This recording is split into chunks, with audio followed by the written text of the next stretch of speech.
আপনি কখনোই out of market place থেকে ক্লায়েন্ট ক্লোজ করতে পারবেন না যদি না আপনি এক্সাক্ট প্রসেসটা সম্পর্কে জানেন। একটা পটেনশিয়াল ক্লায়েন্টকে খুঁজে পাওয়া, নার্চারিং করা, দেন ক্লোজ করা, এটা কোনো বললাম আর হয়ে গেল টাইপের কাজ না। এটা ডিপেন্ড করে একটা প্রপার প্রসেস সিস্টেমের উপর। বলতে পারেন আপনার ক্লোজিং সাকসেস রেটও ডিপেন্ড করে এটার উপর।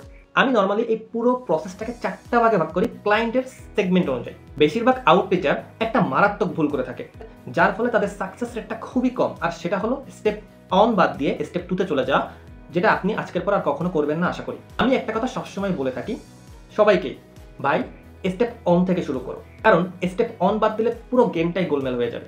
সো স্টেপ অন কি, চলুন দেখে নেওয়া যাক। স্টেপ অন হলো আপনি কাকে সার্ভ করবেন, আপনাকে আগে সেটা ক্লিয়ার করতে হবে। এখানে আপনি কোনো কম্প্রোমাইজ করতে পারবেন না। এটাকে ইংরেজিতে বলি আইসিপি বা আইডিয়াল কাস্টমার প্রোফাইল ক্রিয়েট করা। কিভাবে করবেন চলুন খুব ইজিলি বলে দিচ্ছি আজকের ভিডিওতে।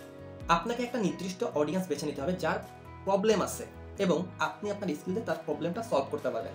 তাদের প্রোফাইল বুঝতে হবে, অর্থাৎ তারা তাদের পেইন পয়েন্টটা সম্পর্কে জানে কিনা, তাদের পেইন পয়েন্টসটা কি, তারা কতটা ডেসপারেট তাদের পেইন পয়েন্টটাকে সলভ করতে, আর সেটা সম্পর্কে আদৌ তারা জানে কিনা। মনে রাখবেন এটা কিন্তু মাস্ট টু টাস্ক। এই ইনসাইট আপনার কাজে লাগবে আপনার একটা সুন্দর আউটরিচ স্ট্র্যাটেজি ক্রিয়েট করার জন্য। কিন্তু প্রায় সবাই স্টেপ অন স্কিপ করে থাকে, যার ফলে আলটিমেটলি তারা তাদের ক্লায়েন্টটাকে ক্লোজ করতে পারে না। কেউ আবার সরাসরি স্টেপ 2 তে চলে যায় আউটরিচ স্ট্র্যাটেজি ক্রিয়েট করতে উইদাউট নোয়িং দেয়ার আইডিয়াল কাস্টমার প্রোফাইল। কেউ আবার স্টেপ 3 নার্চারিং করতে ভুলে যায় এবং ডিরেক্টলি তাদের সার্ভিসটা অফার করে বসে তাদের ক্লায়েন্টকে। সো তাদের ক্লায়েন্টের কাছে কিন্তু তারা একটা স্ট্রেঞ্জার হয়ে যায় এবং যার ফলে তাদের ক্লায়েন্টটা কিন্তু তাদের অফারটাকে রিজেক্ট করে দেয় ইমিডিয়েটলি। মূলত এই কারণেই তারা স্টেপ 4 এ যে ক্লায়েন্টটাকে আলটিমেটলি ক্লোজ করতে ব্যর্থ হয় এবং তারা ডিসঅ্যাপয়েন্টেড হয়ে পড়ে এবং আলটিমেটলি তাদের হালটাও তারা ছেড়ে দেয়। বেস্ট পার্ট কি জানেন? যেদিন আপনি এই গেমটা সম্পর্কে পুরোপুরি ধারণা পেয়ে যাবেন সেদিন আপনার এই গেমটা খেলতে আর কোনো ডিফিকাল্টিস ফেস করতে হবে না। এই গেমটা তখন আপনার কাছে অনেক ইজি হয়ে যাবে এবং আপনি তখন ইজিলি আপনার ক্লায়েন্টদেরকে ক্লোজ করতে পারবেন। এখন প্রশ্ন হলো আপনি কোন লেভেলে আছেন?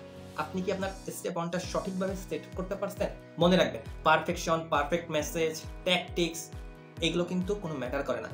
আলটিমেটলি সঠিক প্রসেস এবং শুরুটাই কিন্তু মেইন। সো আপনি আপনার আউটরিচ প্রসেসে কোন পজিশনে আছেন, কোন বিষয়টা নিয়ে আপনি স্ট্রাগল করতেছেন সেটা কিন্তু কমেন্ট সেকশনে জানাইতে পারেন, তাহলে আমি ওটা নিয়ে একটা ভিডিও ক্রিয়েট করে দেব। তো দেখা হবে পরবর্তী ভিডিওতে। সেই পর্যন্ত সবাই ভালো থাকবেন, সুস্থ থাকবেন। আসসালামু আলাইকুম। আর যদি এরকম ইম্পর্টেন্ট এবং ট্রিক্স টাইপের টিপসগুলো পেতে চান অবশ্যই সাবস্ক্রাইব করে রাখবেন চ্যানেলটা।